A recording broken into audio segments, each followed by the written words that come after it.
પરંતુ જો આજના દિવસે જ્યાં સૌથી વધારે ઓઆઈ એક્શન આપણને ફ્યુચર્સ બાજુએ જોવા મળી રહ્યું છે એમાં એલએનટીનો શેર છે. આજના દિવસે એક સારું એવું બ્રેકઆઉટ એક આવ્યું છે. ખાસ કરીને આ સ્ટોકની અંદર એક મોટું ગેપઅપ ઓપનિંગ અહીંયાથી થયું છે અને જુઓ જ્યાં આગળ આજના દિવસના નીચલા સ્તર બન્યા છે તે અગાઉના એક રેઝિસ્ટન્સના સ્તર હતા 3650 3655ની આજુબાજુ. હવે જે પ્રકારે મહારાષ્ટ્રની અંદર આપણને ખબર છે કે મહાયુતિ જીતી છે એટલે જે કોસ્ટલ રોડનો એક એલએનટીનો ઘણો મોટો પ્રોજેક્ટ હાથમાં છે તેમાં અહીંયા કોઈપણ પ્રકારની હવે અડચણ નહીં આવે એવી અપેક્ષાએ બજાર અત્યારે આપણને એક વધતું દેખાયું છે. કઈ રીતે હવે એલએનટીને અહીંયાથી ધ્યાનમાં રાખવો જોઈએ તેજસજી? ડેફિનેટલી એક બ્રેકઆઉટ આવ્યું છે આજે સ્ટોકમાં. ઇન્વર્ટેડ હેડ એન્ડ શોલ્ડરનું બ્રેકઆઉટ છે સ્ટોકમાં. ગેપઅપ ઓપનિંગ છે એ બી એક સપોર્ટિવ છે અને સ્ટોક પાછલા ઘણા દિવસથી 50 દિવસ અને 20 દિવસની મૂવિંગ એવરેજને રજીસ્ટ કરતો હતો. ફ્રાઇડેના સેશનમાં આપણે એની ઉપર એક ડિસિઝિવ ક્લોઝ જોયો હતો. આજના સેશનમાં આપણે ગેપઅપ ઓપનિંગ બી જોયું છે, પ્લસ એને પ્રીવિયસ સ્વિંગ હાઈ બી સરપાસ કરીને ઓલમોસ્ટ છેલ્લા 45 મિનિટ્સથી સ્ટોક એની ઉપર જ ટકી રહ્યો છે. તો ડેફિનેટલી ઇટ્સ અ બાય. કોઈએ આ સ્ટોક કરંટ ભાવે કાં તો ડીપમાં ખરીદારી કરી શકાય છે.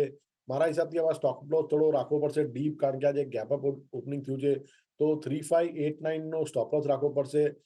પહેલો ટાર્ગેટ રહેશે 3875 નો, અને અગર એ સરપાસ કર્યો તો આપણે આ સ્ટોકમાં 4000 સુધીના બી લેવલ જોઈ શકશું.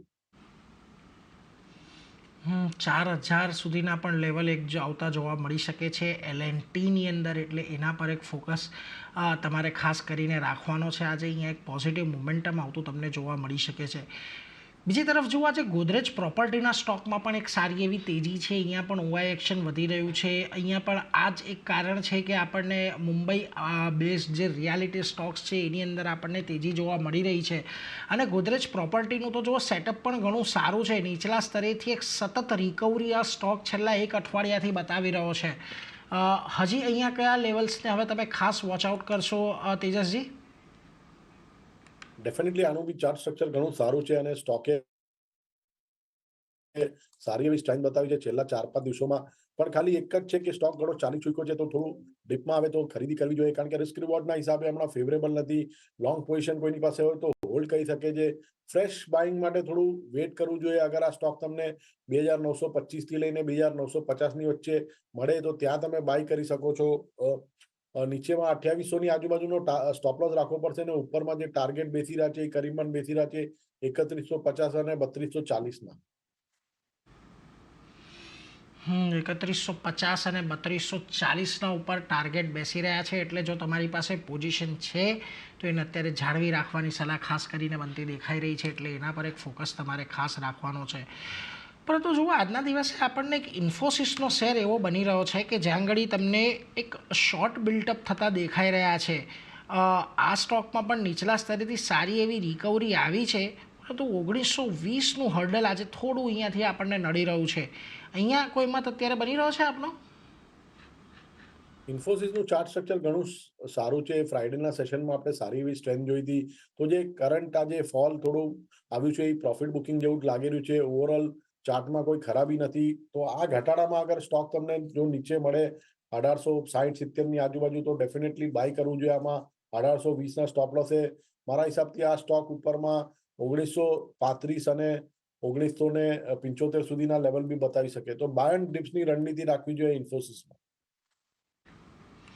બાયોન ડિપ્સની રણનીતિ રાખો ઇન્ફોસિસની અંદર, એ જ સલાહ અત્યારે ખાસ કરીને બનતી દેખાઈ રહી છે. એટલે એના પર એક ફોકસ તમારે રાખવું જોઈએ. અહીંયાથી તમને સારી એવી એક તેજી આવતી જોવા મળી શકે છે. 1935 સુધીના એક લેવલ તમારે ખાસ ધ્યાન રાખવાના છે, અને એ વધે છે તો પછી 1975 સુધીની પણ એક તેજી આવશે. પરંતુ ઘટાડે ખરીદદારીની સલાહ અહીંયા તમને ખાસ કરીને બનતી દેખાઈ રહી છે.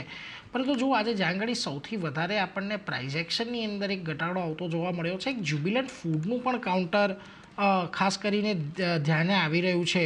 અહીંયા કોઈ તમારો મત બની રહ્યો છે? કારણ કે જો અહીંયા આપણે એક સારી એવી તેજી જોઈ છે, પરંતુ 660 650 આ એક એવો ઝોન બની ગયો છે કે જ્યાંથી આ લગભગ ત્રીજી વખત આપણે રેઝિસ્ટન્સ ફેસ કરી રહ્યા છીએ હમણાં છેલ્લા દોઢ એક અઠવાડિયાની અંદર. કઈ રીતે હવે જ્યુબિલન્ટ ફૂડ પર નજર રાખશો? ડેફિનેટલી 655 656 એક સ્ટ્રોંગ રેઝિસ્ટન્સ છે. એનું 61.8 ફિબોનાકી રિટ્રેસમેન્ટ લેવલ આવી રહ્યું છે. જે ફોલ આવ્યો તો 715 થી લઈને ને રિસન્ટમાં જે બોટમ બનાવ્યું 558 નું, એનું 61.8 ફિબોનાકી રિટ્રેસમેન્ટ લેવલ આવે છે.